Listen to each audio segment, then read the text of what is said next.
Booktube. Alors j'ai eu énormément de questions concernant mon carnet de lecture sur Instagram. Du coup j'ai décidé de vous le présenter aujourd'hui. J'attendais quelques mois histoire de bien assimiler en fait avec lui et voir si j'aimais vraiment bien l'utiliser ou si juste c'était désuet, c'était encore un gadget. Du coup, je vous le présente. Le carnet de lecture s'appelle Avec moi dans mes livres, carnet de lecture, et ça a été écrit par Océane Martin. Je l'ai trouvé sur Amazon. J'ai pris un relié parce que je voulais qu'il soit solide et que ce soit agréable à tenir. On l'a en relié à 16,99 € et en brochet vous l'avez à 10,95 €. Donc moi je vais vous parler du relié parce que forcément je l'ai pris en relié et en vrai il tient bien dans le temps, il s'est pas spécialement... Enfin en vrai il est solide. Donc moi personnellement je vous conseillerais plus en relié. Sachant que je n'ai aucun partenariat avec la créatrice de ce carnet. C'est juste qu'on m'a posé des questions et je préfère du coup vous en parler directement, j'aime bien. On va rentrer dedans. Donc voilà, il se présente comme ceci.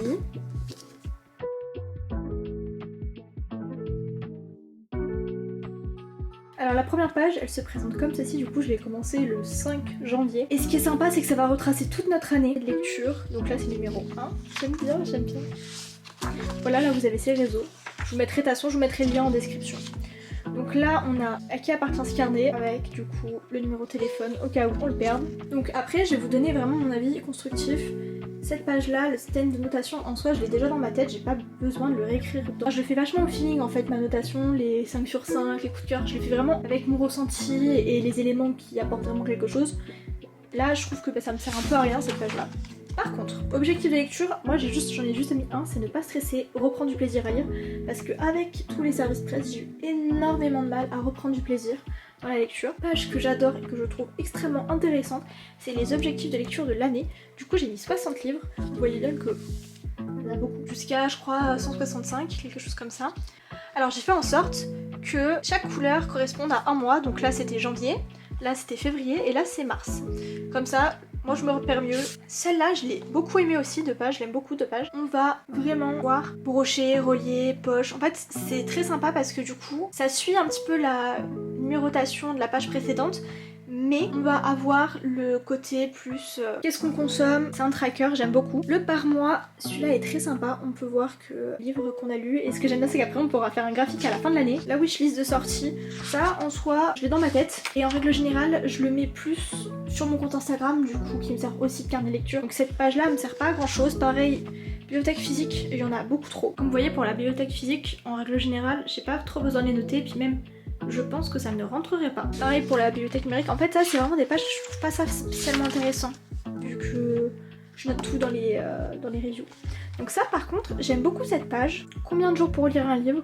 Et du coup on fait un peu un tracker de tout ce qui est lecture. Et puis c'est bien parce que du coup ça schématise un petit peu et on arrive à voir quel livre on met plus de temps à lire, pourquoi, et après... Donc oui, là ça se chevauche un peu parce que vu que j'écoute aussi des livres en ce moment, voilà. Les lectures mensuelles, en soi, on a déjà un tracker sur un peu plus loin, donc ça je trouve qu'aussi c'est un peu inutile. En fait il y a pas mal de pages que je sais que je n'utiliserai pas, genre, enfin les sagas à compléter pareil aussi. En fait il y a pas mal de pages comme ça que je trouve qui sont de trop, qui ne servent pas grand chose. Par contre le money tracker j'aime beaucoup parce que du coup on peut voir combien de sous on dépense et ça j'aime bien. Sachant que bon 100 en règle générale selon les lecteurs on le dépasse hein. Alors genre que j'ai lu en soi je vois pas trop l'intérêt aussi. Celui-là j'ai essayé du coup de le tenir et au final j'arrive pas et ça me saoule.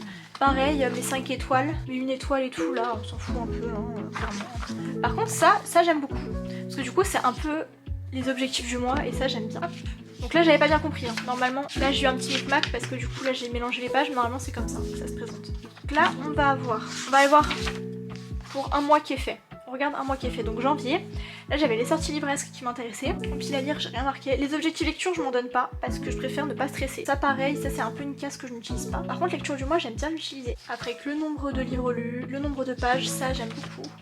D'ailleurs en mars il y a quand même pas mal. Là j'aime bien là je l'ai plus utilisé en mars, donc plus c'est quand je le mets dans ma palle et après je mets un petit moins derrière quand je l'ai lu. Donc là je peux mettre un moins. Là on va passer directement au review. Et du coup ça peut faire tous les mois de l'année, ça c'est vraiment sympa. Voilà, mes fiches de lecture. Là on va arriver dans la grosse partie de ce carnet. On va mettre les notes. Donc je vais vous donner par exemple ma dernière lecture. Alors j'écris extrêmement mal, j'en suis désolée. Donc là on va partir sur celle-là de sujet lecture, donc sur celle de Ces trahisons obscures. On a le titre, l'auteur, le genre, la date de publication, ça c'est sympa, mais des fois je l'utilise pas trop. Auteur et format, donc ça j'aime beaucoup. Et en règle générale je mets toujours quand c'est un SP. Voilà, donc de Saxius, broché. Et ça c'est vraiment la mention que j'aime le plus, c'est lu du. Et du coup là je mets 13 mars au 19 mars. Donc là en soi j'ai mis je crois 7 jours si je dis pas de bêtises. Après on va avoir le nombre de pages, si c'est une série, et là la notation, là ça a été un coup de cœur. En règle générale, quand je vais terminer un livre, je vais directement prendre mon carnet, et je vais noter tout ce que j'ai pensé du livre dans sa globalité.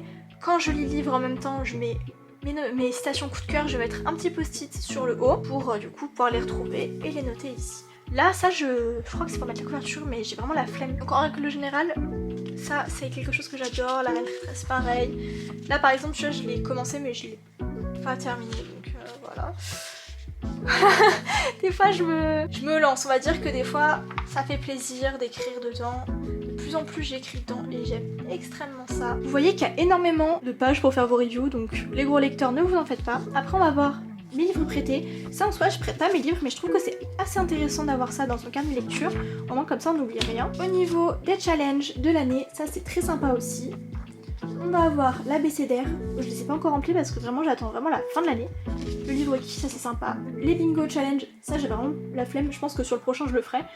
Mais sur celui-ci, j'aime beaucoup. En plus, petit plus, on a un livre en auto-édition et ça c'est vraiment un coup de cœur. J'aime beaucoup quand on inclut les livres auto-édités. Ça je ne vois pas vraiment l'intérêt. Ma playlist de lecture, parce qu'en soi je fais déjà sur Spotify, j'ai la mienne.